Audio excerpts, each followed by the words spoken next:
Good evening. Welcome to Ministry Academy. We are going through church history. My name's Mike. And if you have an outline, or if you have asked for one online, I don't know if I've gotten any requests.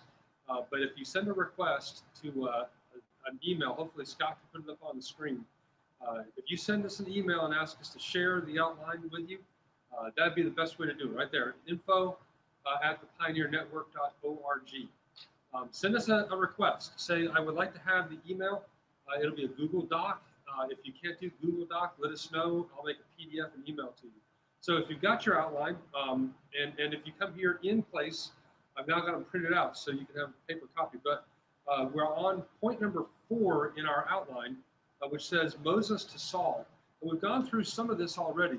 And just to give kind of an outline to get to where we're at, we're talking about the early church. And the early church, when I'm talking about it, we actually go all the way back to the very first day when Adam and Eve were walking in the cool of the morning. That was the first church service. Because I believe church is more than just a building and people. It's a personal relationship. It's a meeting between God the Creator and man, his created person, his image. So we go all the way back to Genesis. We're working our way through. We're up to now talking about Moses, and primarily Moses. So underneath point number 4, it's on page 2, point C, it says age of the general prophet. And that's talking about the general / prophet. It's kind of like they were a mix of the two. They were some prophetic, and they were some of the big leader out in the front. But if you look underneath there, the first one is Moses. And the key moments and developments of Moses. Number 1, he got the 10 commandments.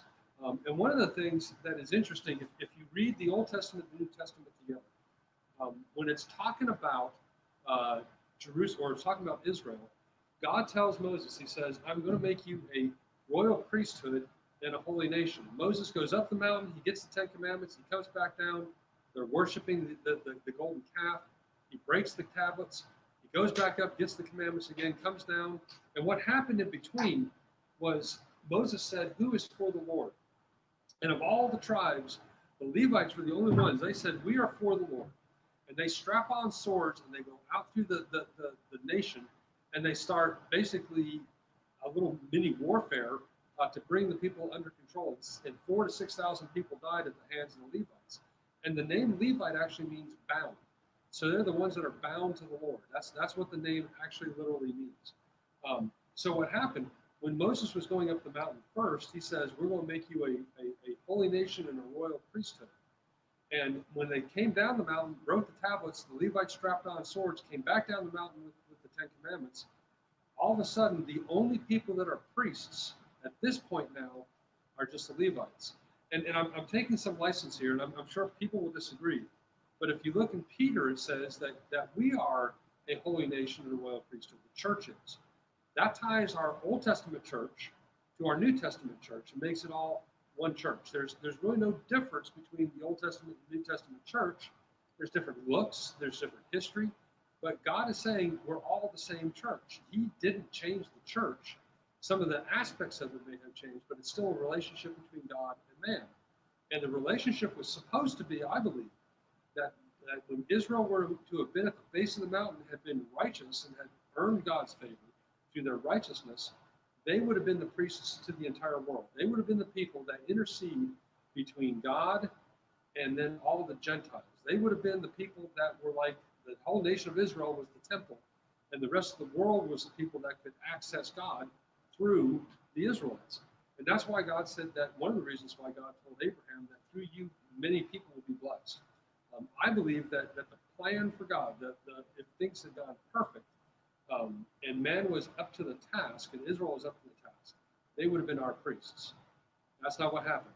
What happened was the Levites were the priests, and they ministered to the Israelites. Now we, as the new Israel, we're engrafted into Israel. God looks at us into the new covenant. We are the priests. We are the mediators. If you're a believer, you're the mediator between God and your family and God and the world around you. We're supposed to bring God into the world around us. We're not supposed to bring ourselves. We're not supposed to bring our church. We're supposed to introduce people around us to God and introduce God to people around us. That's our job as priests. It's not about ceremony, and it's not about words and all that. It's about introducing people into the kingdom. So key moments and developments in the age of the general prophet Moses, Sinai, got the Ten Commandments. Underneath there, I say royal priesthood, holy nation. That's what I'm talking about. Point two, commandments. Interestingly enough, the way the commandments were written was this. The first four commandments are all about worship. You're not supposed to have any other God before God. You're not supposed to have any idols. You're not supposed to use the Lord's name in vain, and you're supposed to reserve the Sabbath. That's all about how we show God love and respect. That's about worship. So the first verses are all about worship, or the first four commandments are all about worship. The next commandment, you should honor your mother and your father, so to go well with you. That's about your mother and father, but also what that's talking about is social order and legality. It says, respect the orders and respect the rules that are around you so that life will go well for you. The next four commandments say that you should love the Lord your God with all your heart, mind, soul, strength, right? Love your neighbor as yourself. Well, the next four commandments are all how you treat your neighbor. It's how you treat other people. So you don't covet, you don't lie, you don't bear false, or you don't covet, don't lie, no adultery, and no murder. That's all how we treat people. And isn't that interesting? Because Jesus said you should love the Lord your God with all your heart, mind, soul, and strength. First four are about loving God with all your heart, mind, soul, and strength. And then the last four commandments are all about how you treat other people. And then the other part to that is you should love your neighbor as you love yourself. That's how the church is put together. That's how the law is put together. So under Moses, the commandments are about that. It's about worship. It's about respecting the rule of order. And it's about how we treat other people. And then, as I said, the golden calf. That was a moment at which the Israelites had an opportunity to be reckoned as righteous in front of God based on their own abilities. And they failed. We always fail. The church always fails. And that's why if you look at the feasts, as we go through those, the first feast is all about being passed over and being redeemed. The second one is all about being made pure, the Feast of Unleavened Bread. The third one is about all the first fruits that come back in, how we reserve the best for God, and then he brings the rest to us. He gets the best, we get the rest. And the fourth feast, though, was Pentecost. It was the presentation of the nation of Israel to the world. It's also the presentation of the church to the world under Pentecost when the Holy Spirit came and gave people utterances in tongues. That last feast is the only time that a sacrifice is offered in a temple that contains yeast.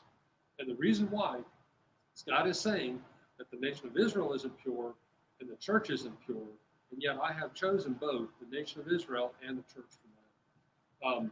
Also under Moses, we have the story of the 12 spies. We have the guys that go over into Canaan to check out the land. They see what's over there, and they come back, and two guys say, it's tough, and there's big people there, but God's on our side, and we will be okay. But 10 of them say, yeah, there's big people over there, and we look like grasshoppers in their eyes. There's no way we can beat them.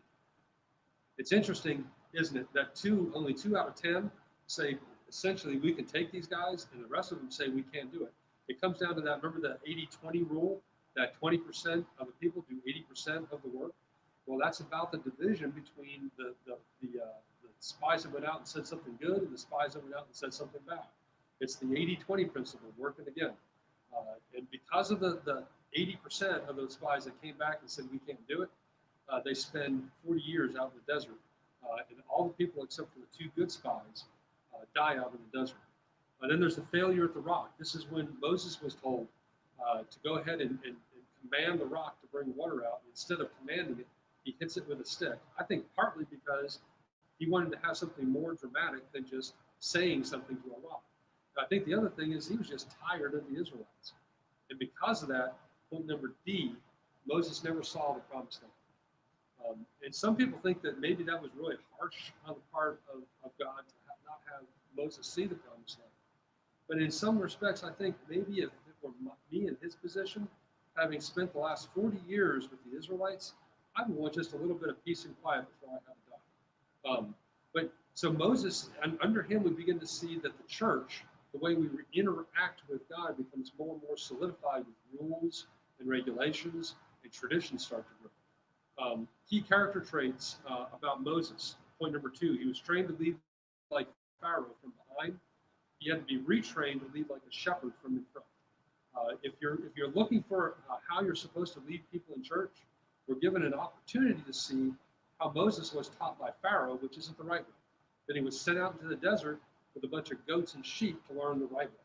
The right way is not to learn to drive people in front of us out of fear or shame or any of that. The job for us as ministers in the church is to find what our calling is for us, communicate that to the people around us, and then strike off and look behind and see who's following. The real measure of a shepherd is not how he can drive people; it's how people will follow him. And the real value in a pastor is that pastor finding out exactly who his flock is, and you find that out by listening to the call of God on your life and following it, not worrying about numbers, not worrying about buildings. Just know what the call in your life is. Then head off into the wilderness, and God's going to send you the sheep He's supposed to send you. If you don't have any sheep behind you, maybe you're not supposed to be a shepherd. Maybe there's another job you're supposed to have in the ministry. A lot of people want to be a pastor, but there's a huge need for teachers and a huge need for apostles and a huge need for prophets. We need all these people in this mix. We don't just need a bunch of preachers and pastors out there. They have a job. Yours is just as important, but it might not be that. So he also was a friend of God. That was what God called him. He was a friend of God. He wasn't a servant of God. He wasn't a leader of God. He was a friend. That means there was a relationship between Moses and God where they understood each other. I tell people friendship is based on two main characteristics. Two main things have to go into friendship. Number one is trust. You have to trust what you say, and you have to trust that the other person is listening to what you say. You also have to have respect. If you have trust and respect in a relationship, that relationship can handle a lot of stuff. The level of stuff that you can deal with people is dependent upon the level of trust you have for them and the level of respect that you have for them, and vice versa. It can't be a one-way street. But Moses had that trust and respect with God, and God had it with him. Moses was also patient, point D. He didn't really, except for the rock when he hit it with a stick, Moses put up with a lot of stuff with the Israelites. I mean, he was out in the desert with them for 40 years. He heard their complaining, he heard their grumbling. He heard them questioning his authority, questioning the authority of Aaron. And he always went back and said, all right, we're going to let God settle this. And that's what happened. God settled all the conflicts. Moses didn't have to. That's because he was patient. And lastly, committed to God and to the nation of Israel. When Moses was given an opportunity at the bottom of the mountain, God said, that's it, I'm done with these folks. And Moses convinced him not to kill them. And then he said, okay, well, I won't kill them, but I'm going to go with you, and I'm going to start all over. And Moses said, if I can't go with you, I'm not going. But if I can't go with you and I can't go with the people of Israel, I'm not going. I'll stay here, and I'll die with them. He was committed completely to the relationship he had with the Lord, but also for his calling to lead the nation of Israel out of Egypt and into the Promised Land. One of his right-hand men, point number 2, is Joshua. Joshua is an amazing character. Actually, if you said Joshua's name the right way, it would be Yeshua, because Joshua effectively is the same name that Jesus has. God saves. And Joshua had three main things that we need to know about. His big thing he had was, you need to choose. Choose for yourself today what you will have. Will you choose the blessing, or will you choose the curse? Will you choose life, or will you choose death?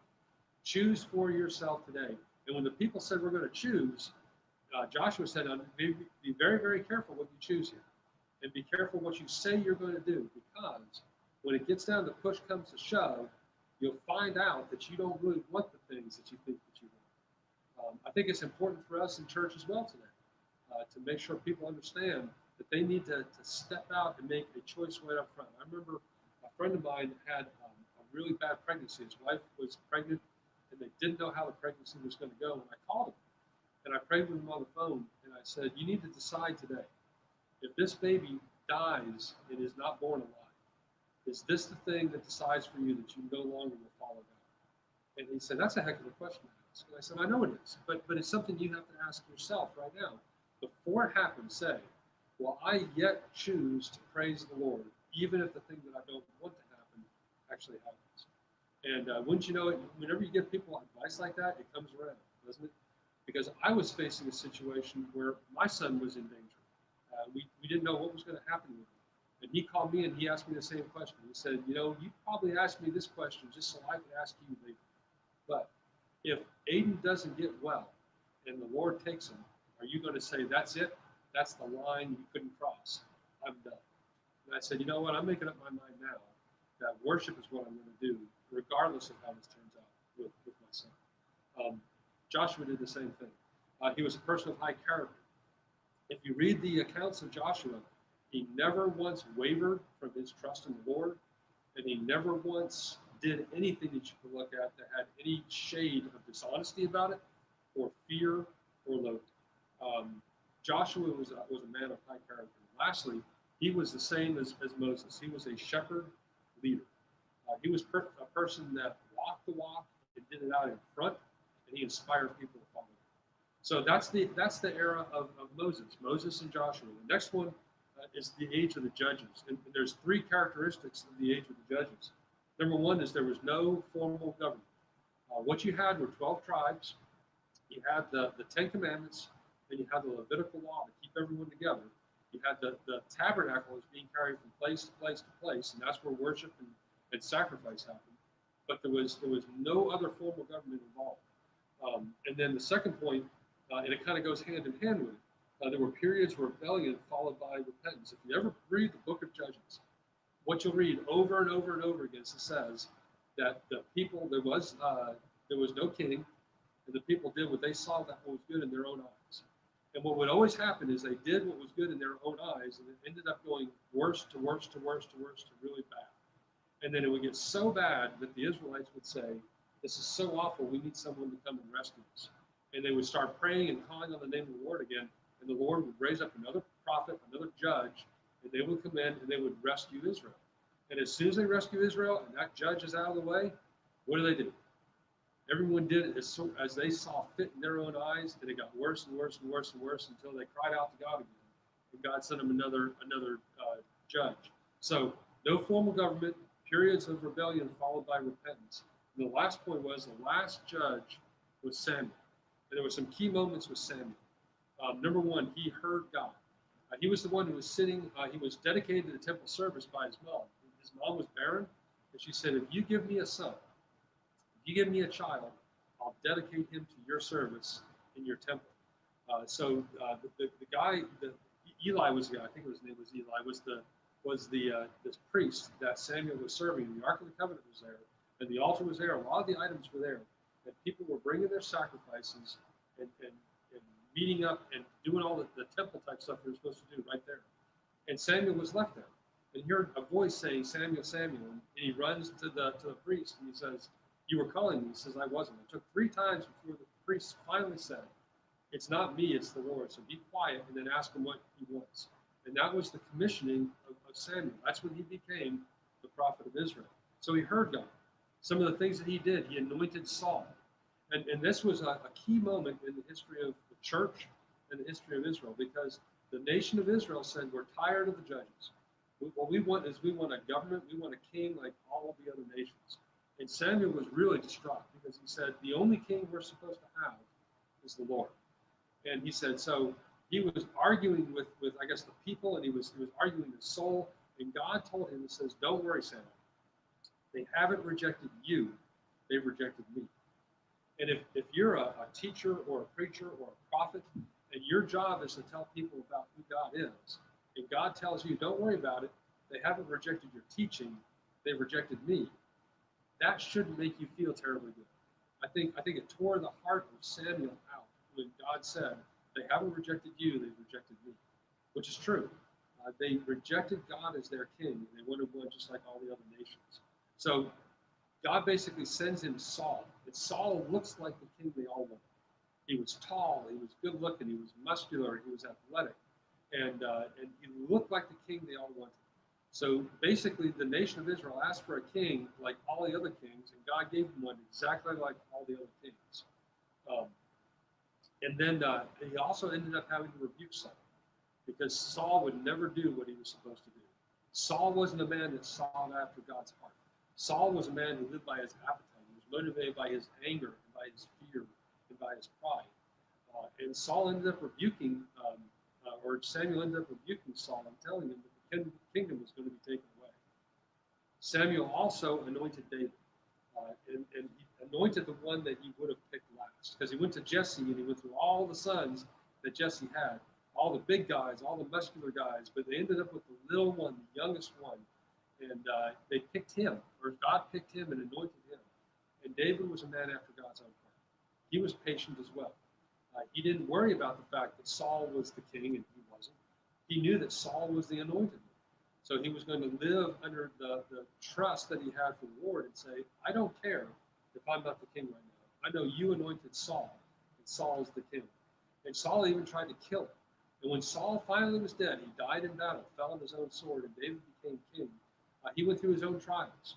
He screwed up a bunch of times. He had an adulterous affair. He murdered the man of the husband of the wife who he had an adulterous affair with. He ended up trying to do a census of the nation so he could feel good about how many troops he might have at his disposal. He made a lot of mistakes. He wasn't a good father, apparently. Absalom, his son, tried to take the kingdom away from him. And actually, Absalom did live in Jerusalem for a little while as the king until they managed to come back in and run Absalom out. So there was all that trouble and trial.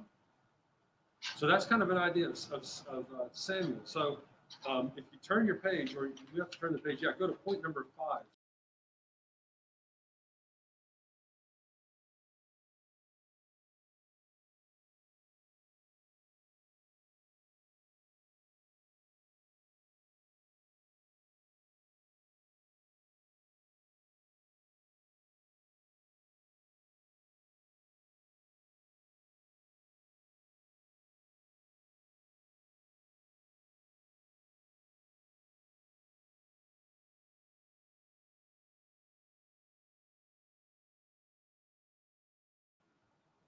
Yep, there I am. All right. So I think we're back. Are we back, Scott? All right. So anyway, let's see if I can catch where I was before. When we ended up getting Saul, we ended up with a defined government, and then when we got to David, we ended up with a Davidic covenant. Now, the covenant with David was a royal grant with a clause.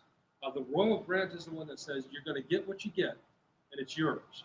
But here's the deal: there's a clause in it that if you don't do these things, or you do the thing you're not supposed to do, here's what's going to happen. And basically, God warned David that they needed to follow him with all their heart, mind, soul, and strength, or they would lose their kingdom, which is exactly what happened. So under the Davidic covenant, there was a royal grant with a clause. 2, it set David's heir forever on the throne, which means for as long as there was on earth, there's going to be a Davidic descendant on the throne. Right now, back then it was David, then it was Solomon, and then it was going through Rehoboam was the next one, and it went all the way through. You had good guys like Josiah and Jehoshaphat. You had bad ones like Ahab and Manasseh, but there was always a person on the throne. And now, under Jesus, he's the Davidic king, and he's on the throne. Point 3, seen as the promise of Christ by Christians and a future hope by Jews. So people that aren't Messianic Jews, people that haven't accepted Christ as Messiah, don't see Jesus as sitting on the throne of David, obviously. They're waiting for the Davidic kingdom to come back. Unfortunately for them, it's not coming back. It's not going to happen because that throne has already been taken. God is not going to take that throne and put someone else in it, since Jesus is already sitting there. So under Saul the fall, point C, defined by priesthood and temple. So now what we have, once David was dead, Solomon was the king, Solomon built the temple, and from here on out, we have a permanent building, and we have an altar, and we have all the stuff that goes with it to have the temple services. At this point, we're starting to look like what we see today, which is a church, where we have a place to go to, and we have stuff to do things with. But point D, wickedness ensued. After Solomon, the nation of Israel was an up and a down and an up and a down, but a slow downhill slide all the way until they went into Babylon. There was a division of the nation. You went from Saul to David to Solomon, and when you got to Rehoboam, we had a split nation. You had the northern kingdom to the north, and you had Judah to the south. And we no longer had the 12 tribes together in one nation. So it only took 3 kings, and the whole thing was done as far as having a country together. And lastly, F, the final kings were wicked, and Judah finally fell. The northern kingdom fell first. Judah hung on a little bit longer, but eventually they fell as well and ended up going to Babylon and then being brought back. And that's point number 6. The fall of, when I say the fall, I mean the fall of Israel to Jesus. So point A under the fall of Jesus, the work of Ezra. So Ezra was a prophet who was in Babylon, and he was given a message by God that it was time to bring the Israelites back to the promised land. And he was given 3 jobs to do. He was given the job to restore the temple. He was given the job to restore Jerusalem, primarily the wall going around it. And the third thing is he recovered the Tanakh. Remember, the Tanakh was the Torah, the law, the books of the law, and then all the books of the poetry and the history all together. So essentially, what Ezra got back was the Old Testament Bible. And when they were renovating the temple and putting it all back together again, and they found the book and they started reading it, the reaction of the people in Israel was to start crying and weeping and being just completely undone, because they realized that all these years that they had been in captivity, and even before then, they hadn't been living the way they were supposed to live, the way God prescribed it. They realized that they were lawbreakers all this time, and they repented of it. There was a huge outcry, and the first service they had for the temple was one where people repented. And I think sometimes that's what we need today. We don't need to worry about being excited about building a big building. We need to look and see, what have we been doing? How have we been modeling Christ? How have we been treating other people? And the real aspect, or the real attitude of the church, shouldn't be pride. It should be repentance more than anything else. There was a fella, and I don't necessarily recommend the reading to everybody, but I enjoyed the book. His name is Don Miller. And Don Miller wrote a book called Blue Like Jazz. And he went to this, he was part of a very liberal college. And they had this festival, basically, where people ran around, got drunk, did stupid things, and just went wild. And Don Miller and his friends who were Christians said, what we need to do is set up a confession booth. And they said, are you insane? Set up a confession booth. They'll burn it to the ground. We can't make them confess. And what Don Miller said was, no. What we'll do is we'll set up a confession booth where the people are living wild, come into the confession booth, and we confess to them. We confess to them that we haven't shared the gospel. We confess to them that we're not better than they are. We confess our weaknesses to them as a witness to draw them to Christ. And it worked. I don't know if it had long-range value, but it shocked the people to actually have non-Christians hear Christians confess the fact that they aren't all that vagabonds. So confession is important. So the work of Ezra, he restored the temple, he rebuilt the wall around Jerusalem, and he recovered the law. Point B, the priest caste and the lawyers. The priests, point 1, the priests ministered in the temple. That's where their work was. They spent all their time inside the temple, managing the offerings that were coming in, managing the sacrifices that were being made, keeping the temple in good repair. That was their entire job, was managing the temple. The second thing, the Sanhedrin was made of elders or sages, wise men, basically. So the Sanhedrin was the religious council. They're like our elders and deacons. So what's happening is the relationship of man to God is becoming more and more, I hate to say bureaucratic, but there's more structure happening in it. As time goes by, there's more and more structure. So now they've got a king, now they've got priests with a temple, and now they've got a board, a Sanhedrin that can listen to what's going on and make rendered judgments on how we're doing, basically. So that was when it began, was sometime after Ezra. Point C, the law and the hedge about the law. So the hedge about the law is the Talmud. There are 2 groups of people in this era of Israel, and then in Jesus' time as well. The 2 groups were primary groups were the scribes, as it relates to the law, the scribes and the Pharisees. The scribes were the people that knew everything about the Torah. They knew all about the law. Anything in the book of Leviticus, they could tell you exactly what you could or couldn't do. But then what happened, so that we didn't break the law by accident, the nation of Israel started developing rules around the rules to keep you from breaking the rules, if that makes sense.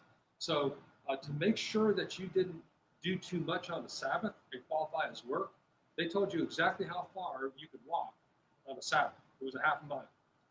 If so they told you how much you could lift, how much you could carry, whether you could build a fire. They codified everything. They made a rule for everything. And a lot of what you see as far as those rules are things that don't have anything to do with what's in the book of Leviticus. I mean, it relates back to Leviticus in a sense, but it was built to protect you from breaking the rules that are in Leviticus. That's what the Pharisees knew all. The scribes knew the law as it was written down and given by God. The Pharisees knew that, plus they knew all the other traditions that go along with the law. There's a whole lot of things that a consistently practicing Jew would do that is not listed in the book of Leviticus. It's a product of the book of Leviticus and the rabbinical traditions. Now, there's nothing wrong with the rabbinical traditions. If people observe those, you should respect the people that observe the rabbinical traditions. The problem that you would have is if you start observing the rabbinical traditions and you start judging people because they're not. That's the problem. The core, what you have to come back to is what is in the Torah, what is in Leviticus, what is in the law that God gave. You need to stick with that, and you need to give people grace and respect people that go the extra mile. So there was the law and the hedge about the law. Point D, the politics of the era. First of all, you have to know a little bit about Alexander the Great. Alexander the Great was a Greek guy, and he started out small. He went ahead and he was a brilliant general. He got a small group of people and he won a battle. And then when he won that battle, the people that he beat, he was so good at being a general, he got the people that he beat to join him to become part of his army. Then he took that slightly bigger army and he went into battle and he beat those guys. And he convinced the guys that he beat then to become part of his army. So his army got bigger. And then he beat some more guys and he kept going. He kept getting more and more people joining his army. He was training them how to fight. He was an excellent general, and he ended up conquering a goodly part of the Middle Eastern world. Honestly, what most people think happened, why he stopped his campaigns, he just got tired of fighting. I mean, there comes a point at which you just had enough of traveling and fighting and living in a tent. But Alexander just got tired. He quit doing his thing, and then all of a sudden he dies. And there's a void left. He's got 4 generals who take over from that point. They try their best to keep this nation together. So they have 4 different provinces they set up, but even that falls apart. So that's part of what's going on in the politics around Jesus' time. The other thing that's going on is Rome. Rome has at the end of Alexander's reign, Rome starts expanding its territories. Rome was a beast. Rome was an amazing country. They brought canals, and they brought aqueducts, and they brought sewer systems. They brought police where there was never police before. They brought government stability. They brought peace and order to areas, but they did it at the tip of a short sword. They say that never was there ever a weapon design that killed more people than the Roman short sword. That their ability to conquer vast areas was amazing, but it was pagan. So it brought peace and order. But point 2, it was pagan. They believed in a multitude of different types of deities. They really, honestly, from what you read from them, they were passionate about worshiping these deities, but quite honestly, they treated them like they were watching a TV show or something like that. They really didn't have the same love and respect that you have, say, between David and God. It was more like watching a soap opera and joining in on it. So that was the second thing. Third thing, Rome was built on slavery. One of the I guess statistics you have from ancient Rome is that a little over 50% of all the people who lived in Rome or under their rule were enslaved. So half of the people were enslaved, the other half of the people were citizens and slave owners. And fourth, Julius Tiberius Caesar was ruling in Rome when Jesus showed up. One of the things about the position of Caesar is at first, Caesar wanted to be large and in charge, it's true. But what his people started doing out away from Rome itself is they started telling people that Caesar was the God-man, that he was a deity that came down and you had to worship Caesar. And at first Caesar didn't like it, but then he began to realize that he could control his outlying provinces a whole lot better if he was a god. Um, and so he started embracing this idea of being the God man. This is the situation where Jesus is coming on the scene. Point number 7, we're going to end on this point.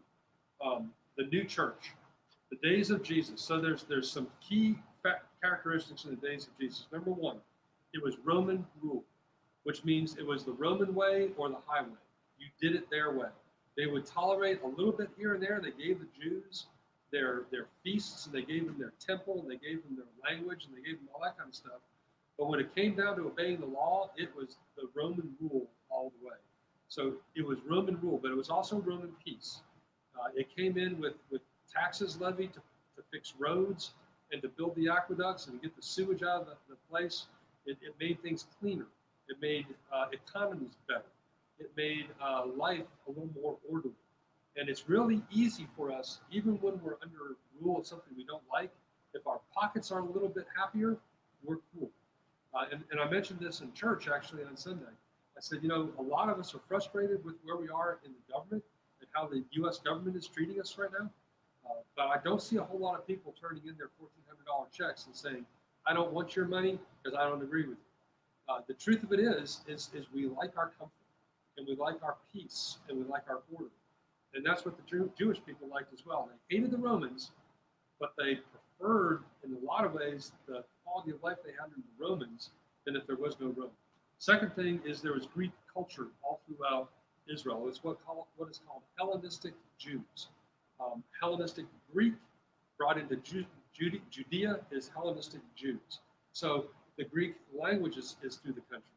The Greek system of thought is in the country. The Greek system of money is in the country. One of the evidences of that, I was mentioning it before, when Moses said, here's the law, and you're supposed to love the Lord your God with all your heart, with all your soul, and with all your strength, right? And then you should love your neighbor as yourself. Jesus, when he quotes that same scripture, he says, you should love the Lord your God with all your heart, with all your mind, with all your soul, with all your strength, and to love your neighbor as yourself. The reason why Jesus changed the scripture, and he added the word mind, is that's Hellenistic thought. Because the Jews didn't think there was a difference between your mind and your heart. It's all who you are. Your heart and your mind are supposed to be working together. They didn't see a division. The Greeks, on the other hand, the Hellenistic Greeks, they introduced a thing called dualism. They said, you think with your mind, you feel with your heart. And we've adopted that in the United States. We have a dualistic idea that somehow the brain is separate from the heart. And we actually kind of encourage it sometimes. But I think a more realistic way of looking at who we are as people is to say, our minds and our hearts work together. If we're all just logic and not thinking things through and using emotion involved in it, then we're making bad decisions. And if we're all emotion and we're not thinking it through, we're making bad decisions. What we need to get back to in a lot of ways is say, there is no such thing as heart and mind. There is who we are. And it's made up of our emotions and our experience and our logic and our education and all that wound together, not seen as something separate. But Jesus understood where it was. That's an evidence that the world was Greek. I got lost. Oh, it was legalistic. Point number 3, it was legalistic. So I remember I talked about the scribes and the Pharisees. A lot of Jewish life was run by what was written in the book and what the lawyers had to say. And number 2, Jesus had a view of the religious leaders. And here's what he saw them as. They were, number 1, A, they were proud. They were certain they were right. Number 2, they were obeying the letter of the law and not the spirit. C, number 3, they were abusive of the people and they were supposed to serve. And number D, where you see this is in the cleansing of the temple. And I'm going to have to end there, but I want to finish on the cleansing of the temple because it gives us a picture in to both where the church is at Jesus' time and God's view of the church. Because it says in the passage where Jesus cleansed the temple that he sat down and he made a whip out of cords. And I asked people, there were no cords, or where would you get cords inside the temple? And here's where you get the cords from. The leashes that people were using to drag the animals into the courtyard to sell them, those were the only things that Jesus would have had to make a whip out of. So Jesus took the very things that the money changers were bringing into the temple, and he used those to make a whip to drive them out of the temple. And what Jesus said was, you have turned my Father's house into a den of robbers. There are so many instances in the church. If we're going to get into the Roman Catholic, the church history with the Roman Catholics and the indulgences, where the church was turned into a place where people were being robbed. We're having people tell them, if you don't give me $2.2 million, God's going to kill me. That was Oral Roberts back in the 80s or 90s. We hear this all the time from people. The church is trying, not the good church, but the bad church, is trying to drag money out of people and is taking advantage of it. There are a lot of robbers in the church. And what you have to understand is that zeal for our Father's house is what should consume us. Not our comfort, not our provision, not our prosperity, but our relationship with the Lord. And that's where it's supposed to be. So we're going to end on that because I'm out of time. Next week, we're going to pick up with talking about the Sanhedrin. And we're going to start talking about the court case between Jesus and the Sanhedrin when he's going to be crucified. If you have any questions, the email is up on the screen. Email is there. I apologize, I didn't have anything up on the screen today. Like I said, if you want the outline, send a request to info@thepioneernetwork.org. Scott will send me an email as well, and I will share that with you on Google Docs. If you don't have Google Docs, ask for a copy. I'll send you a PDF via email. God bless you. Be well tonight. Goodbye.